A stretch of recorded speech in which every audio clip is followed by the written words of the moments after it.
My girlfriend is backing out of moving in together because I don't want to get married yet. Too long, didn't read. My boyfriend agreed to move in with me, then backed out because I don't want to get married before we do it. I need suggestions on what I can do.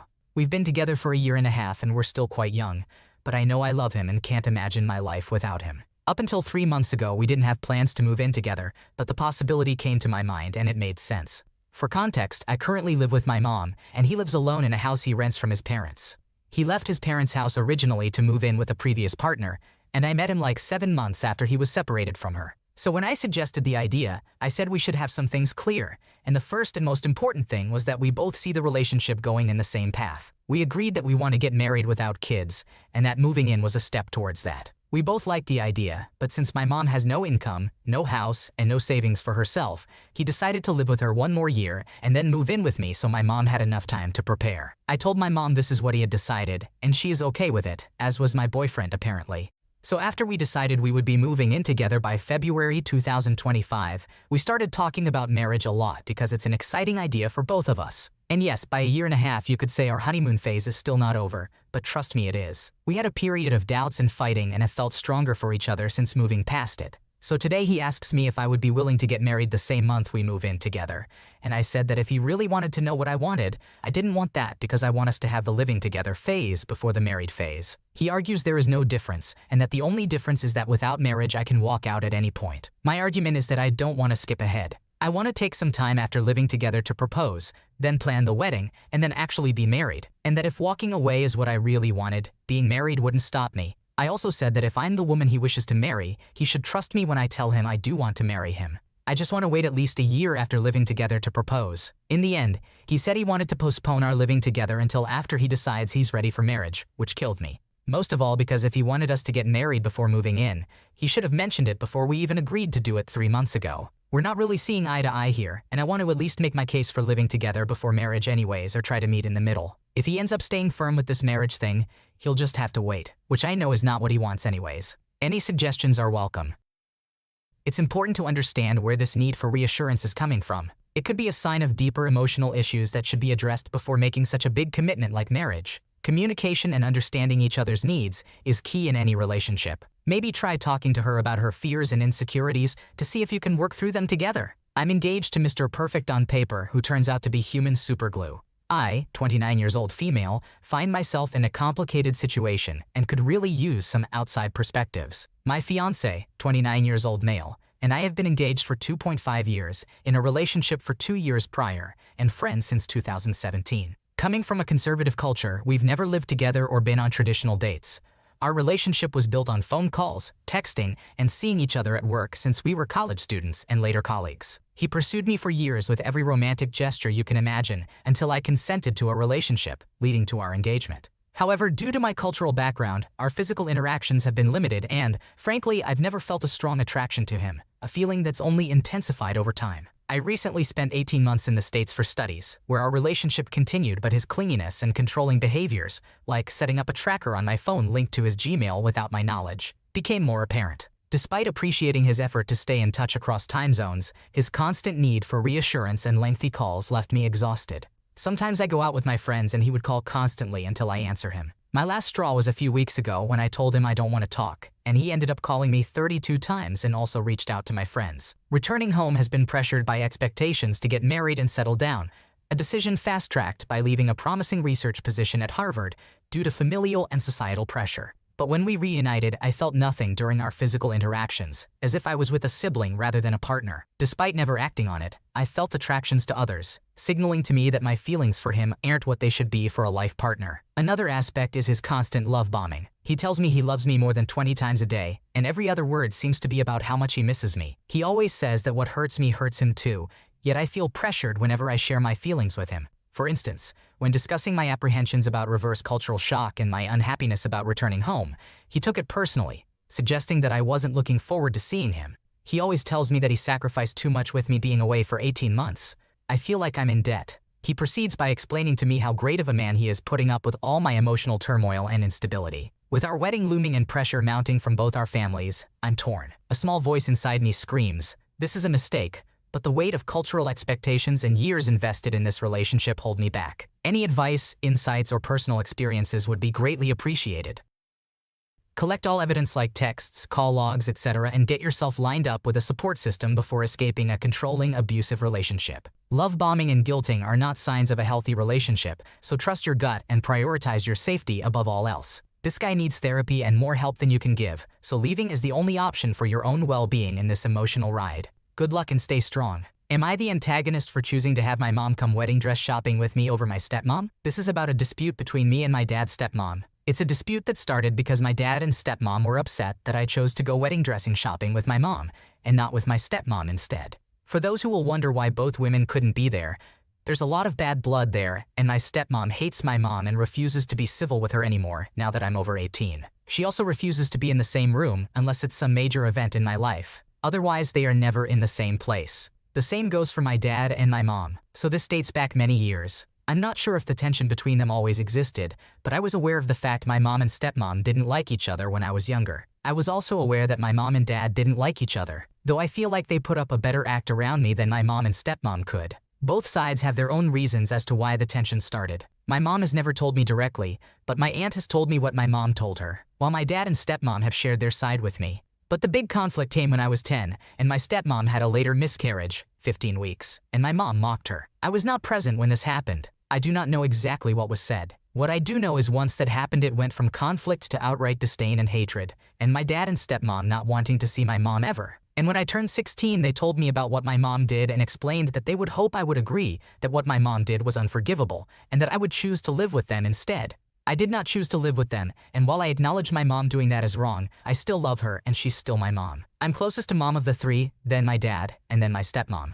This is something my dad and stepmom feel. My stepmom has admitted to me in the past that she struggles to understand how I can continue my relationship with mom, unchanged knowing she was downright evil to her after the worst thing a parent can experience, child loss. And the fact she celebrated the death of one of my siblings. For the last few years, whenever my parents and stepmom are in the same room together, my dad and stepmom end up trying to pick a fight with my mom. Sometimes it works, other times my mom walks away. But they will seek her out or be the ones to start throwing insults or causing trouble. I have asked them not to, and my stepmom told me I cannot expect her to be in the same room as my mom and let the woman who did that to her go without a word. So when it came to dress shopping, I knew having both was not an option, and I refused to give my stepmom a chance with a warning, because I know it will go down the same way it always does. So I chose to bring my mom. My stepmom saw the bridal store's photo of me, my mom, future mother-in-law, and future sister-in-law on their social media, and she was very upset to see mom there instead of her. And so they were angry with me. Am I the antagonist?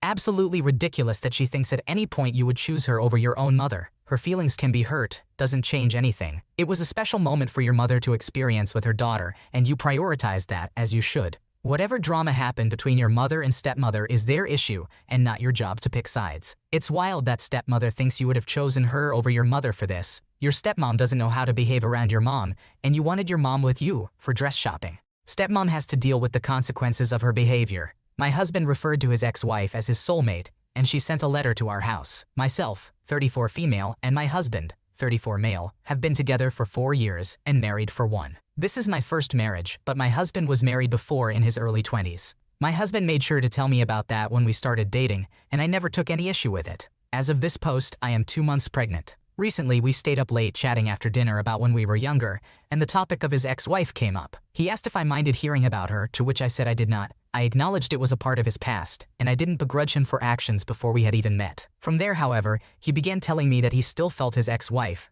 35 female, was his soulmate. Hearing stories from the past about his ex didn't upset me, but to hear something that was obviously rooted in the present day was hard to hear, particularly because I very much considered him my soulmate. I told him how I felt, and he responded with, "But you said you didn't mind hearing these things." To me, it felt like he'd missed the point of what I said, but the conversation fizzled out and we went to bed not long after. In the following days, I told some of my friends about what he'd said. They were all shocked and told me that they wouldn't be comfortable if their partner said the same about their exes. They also commented on how he had been the one to initiate a conversation about his ex. However, my mom took a different approach and said that doesn't mean he isn't in love with you. I've never seen my husband's ex as competition, but to hear that there are clearly some very strong feelings still in the mix from his perspective makes me feel a little weird. Last week, a letter came to our door addressed to Mr. and Mrs., our surname. It was from my husband's ex-wife, congratulating us on my pregnancy and promising to be there if we need anything. I found this really odd since I've never met her. I knew my husband got our current house shortly after his divorce,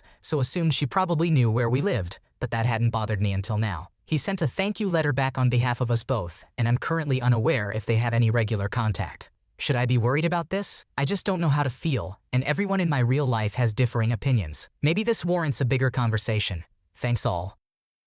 It seems like he may not be fully committed to your relationship if he is still in contact with his ex while you are pregnant. You deserve better than that. Trust your gut instincts and have a serious conversation with him about boundaries and loyalty. My wife has a much more demanding career than me, and I think it's driving a wedge between us that can't be remedied. My partner and I are both principled and hardworking people. We love each other a lot, and when we do get free time together, we get along really well. We have a good relationship otherwise, but the difference between our career paths and how they impact what we bring to the table feels like an unsolvable issue with us. My degree is in art, and I work as a teacher supervisor in a college sculpture workshop. I like my job, and it has very good benefits for someone with only a Bachelor of Fine Arts in art, but it's definitely not a busy or difficult job. A busy day for me is an hour of teaching, a few emails, and the rest of my day supervising and helping students as needed. No one really relies on me heavily, and I'm uninvolved in most big decision-making. There's little room for advancement. Getting more pay or other opportunities would either require moving to a new city to a new college, going back to school, or getting work in a different industry. But I live a fairly stress-free life, and I make enough to afford the things I need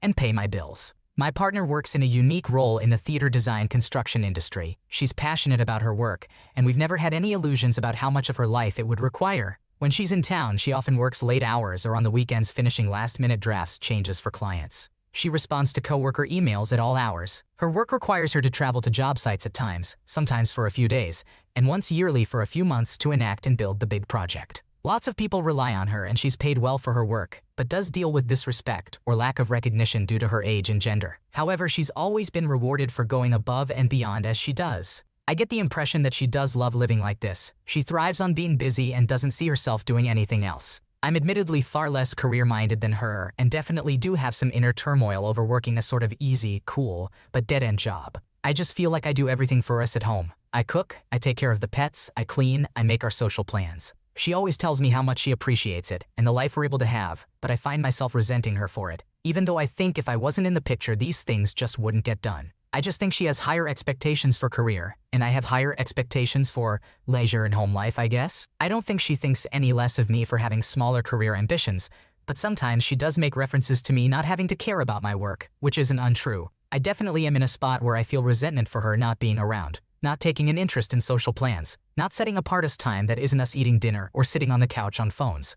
Her ideal Saturday starts at 1 p.m. and is just spent on the couch on her phone, not getting breakfast with me, going to the farmer's market, hiking, or walking the dogs. I don't tell her, but I'm so sick of hearing coworker stories and project updates because it's all she talks about. And it makes me feel like a little spoiled brat that I can't get a word in edgewise.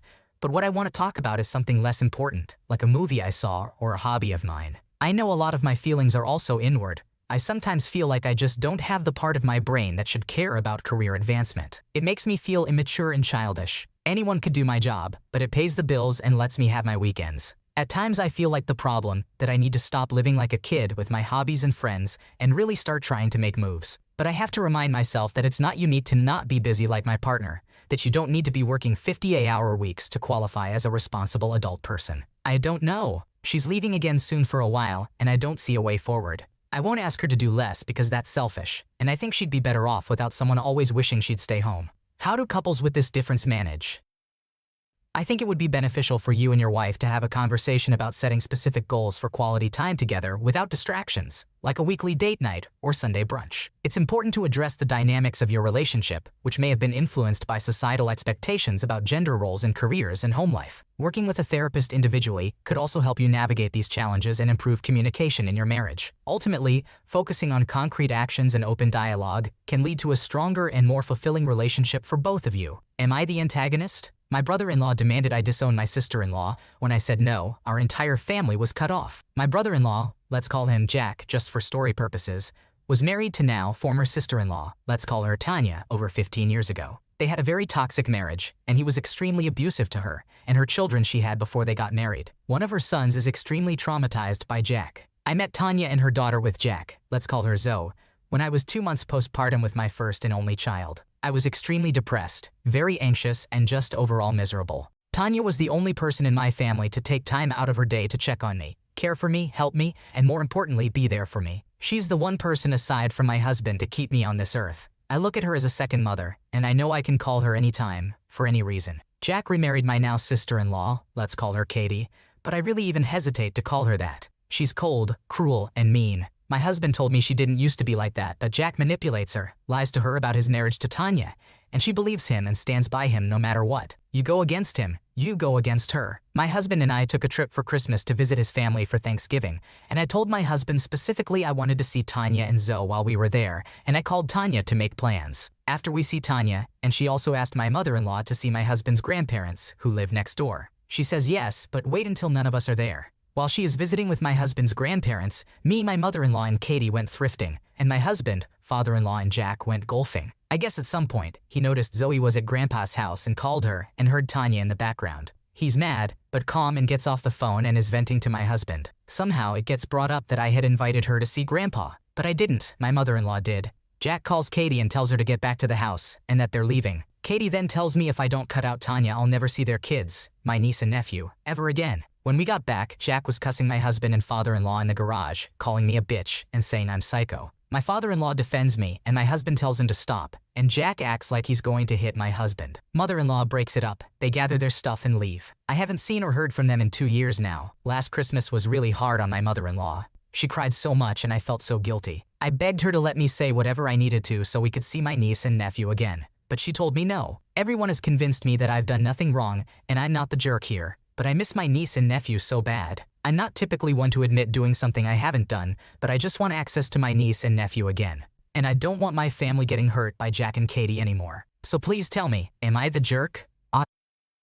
Not the antagonist. Some people are just controlling, and the only thing you can do is tell them to fuck off. Stand strong and stay the course. What makes you think after 2 years of listening to Jack put you down that the Niblings want to see you? It's best to wait until they're adults and can think for themselves. Jack and Katie would have long since poisoned your Niblings' minds and convinced them to want nothing to do with you all. Anything you say would only serve to feed Jack's ego.